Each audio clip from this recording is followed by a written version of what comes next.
nome é Eduardo Magrani, sou coordenador do Instituto de Tecnologia e Sociedade do Rio de Janeiro, o ITS Rio. Sou também Senior Fellow pela Humboldt University em Berlim, onde eu terminei meu doutorado junto com a PUC-Rio, justamente no tema de regulação de internet das coisas e inteligência artificial. Então, meu background é um background jurídico.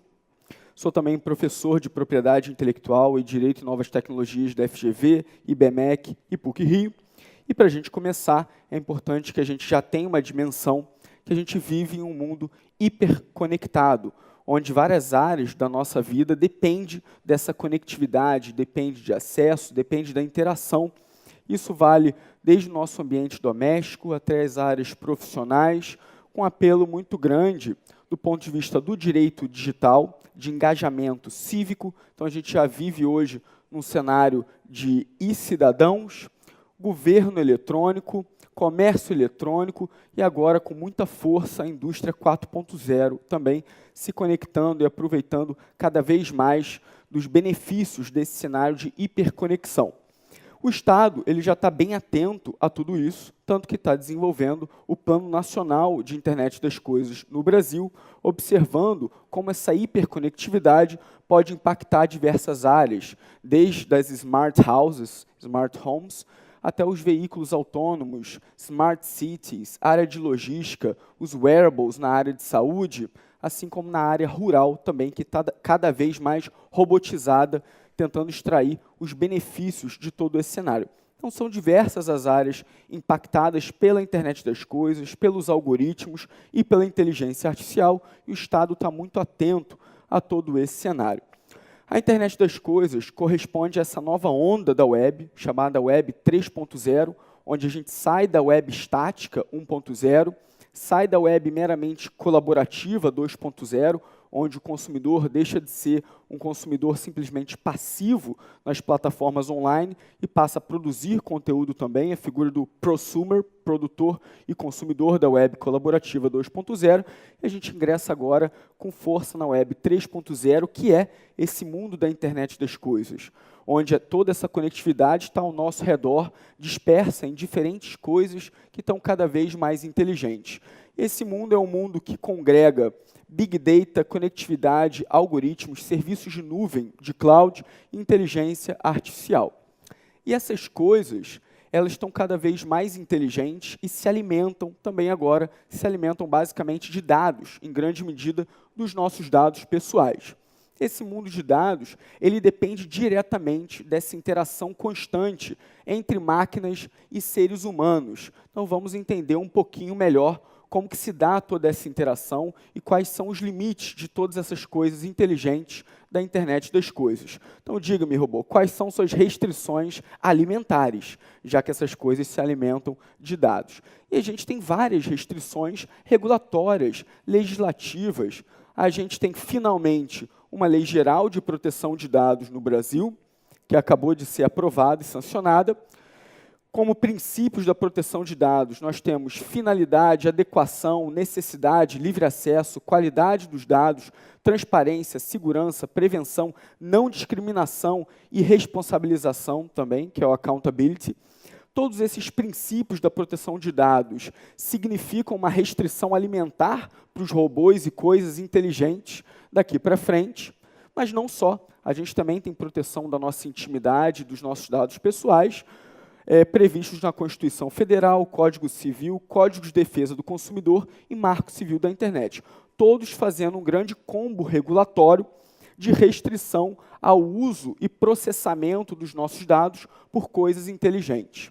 Acontece que essas coisas inteligentes, e de maneira geral as tecnologias, não são neutras, e os algoritmos que compõem essas coisas também falham. Os algoritmos podem ser, por exemplo, discriminatórios. Isso aconteceu recentemente com o Google, quando no sistema de tags dos algoritmos do Google Imagens, pessoas negras receberam a tag de gorilas, de animais. Então, o algoritmo também pode falhar, também pode ser discriminatório, e a sociedade passa a acompanhar cada vez menos a possibilidade de discriminação, de racismo, de tratamento abusivo feito nesse cenário de hiperconectividade.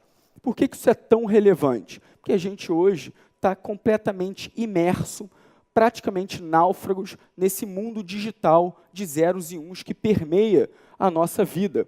A gente fica hoje enclausurado nesse chamado filter bubble, onde a gente, no mundo online, recebe basicamente informações que os algoritmos acham que vão nos interessar.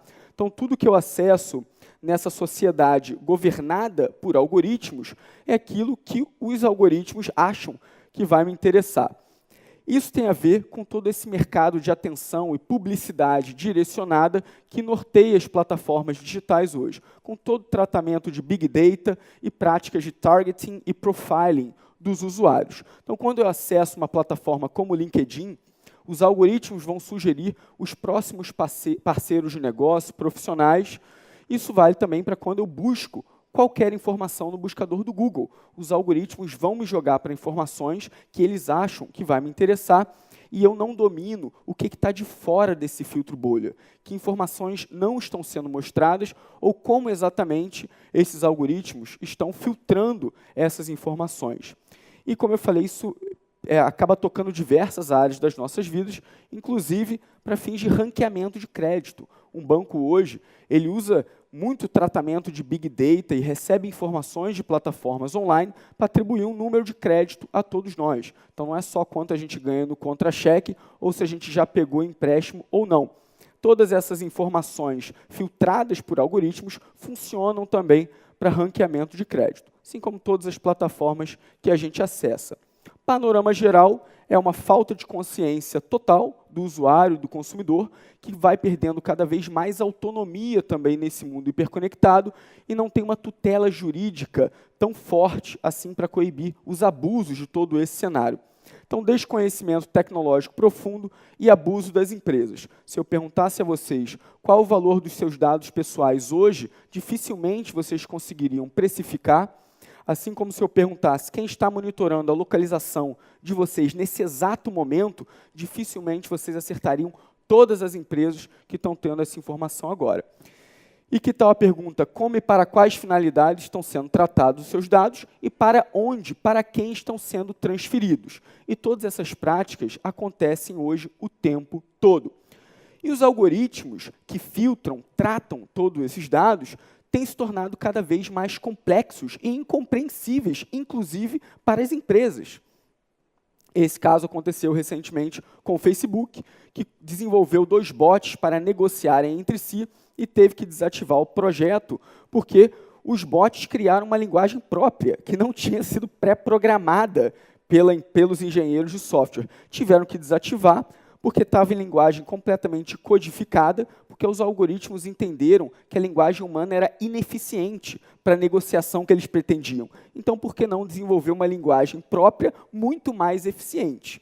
E aí o humano passa a ser cada vez mais relegado por um cenário onde esse tipo de arte robótica passa a ser mais incompreensível, com tecnologias de machine learning, deep learning e redes neurais sendo aplicadas a algoritmos cada vez mais complexos. E é claro que isso impõe novos desafios. Toda a experiência do AlphaGo, que aprendeu a jogar sozinho esse jogo asiático Go, demonstrou todo o potencial do machine learning, do deep learning. Sozinho ele ganhou de um número absurdo a 0 do algoritmo anterior do Google, que tinha ganhado de um ser humano.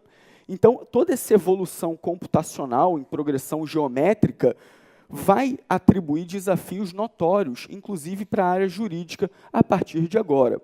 E os robôs inteligentes hoje conseguem, inclusive, blefar, dissimular, né, enganar seres humanos, como nesse caso do pôquer.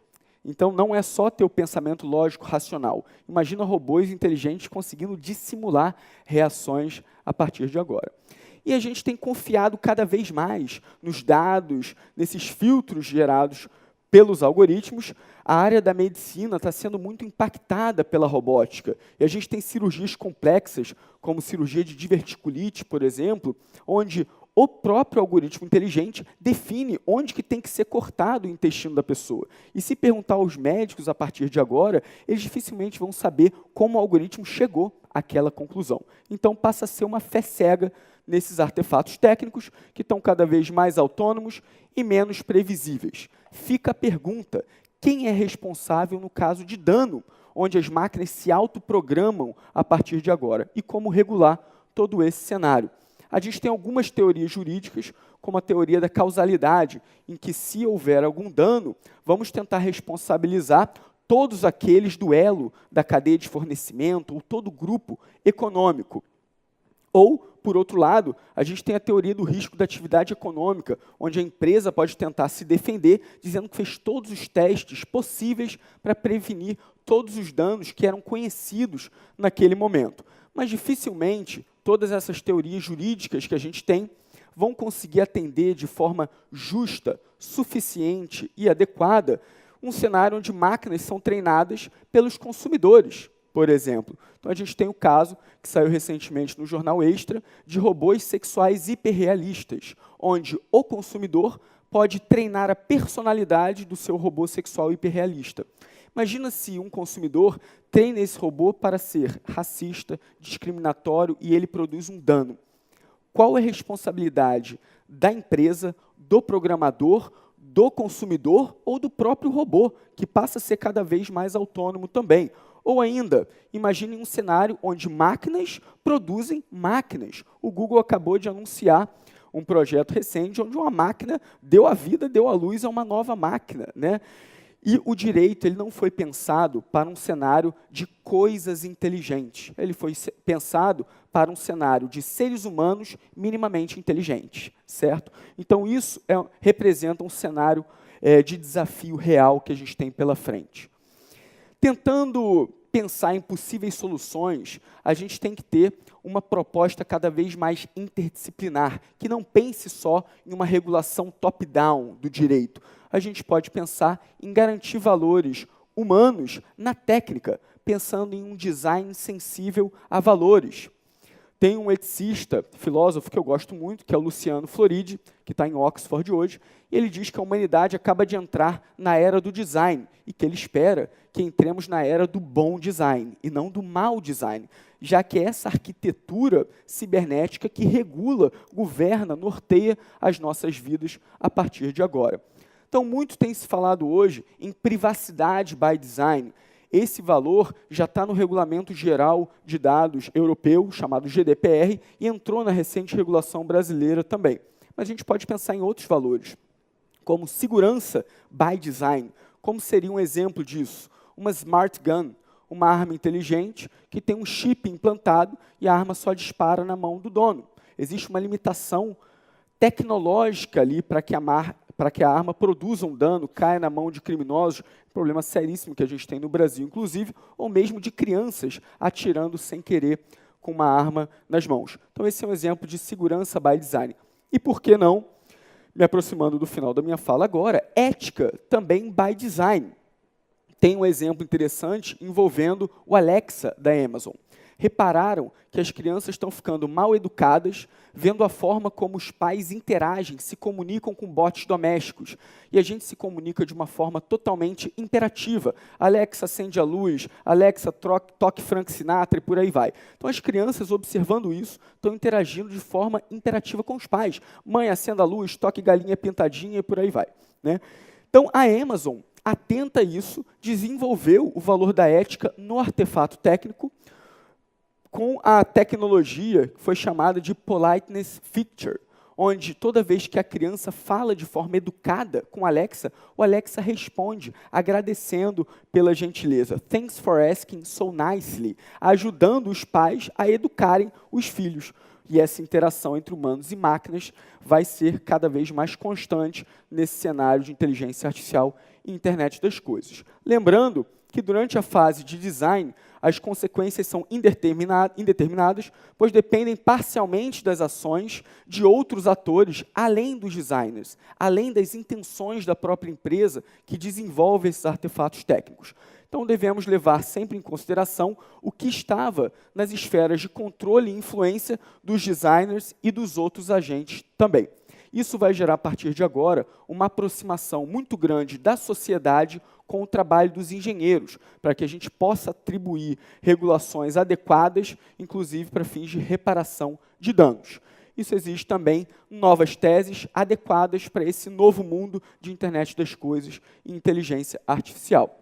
O mundo hoje, falando em novas teses, discute a criação de uma personalidade nova, criação de personalidade eletrônica para robôs inteligentes. A Europa se encontra completamente dividida. Metade dos experts acreditam que a gente tem que criar essa personalidade, outra metade entende que não é necessária.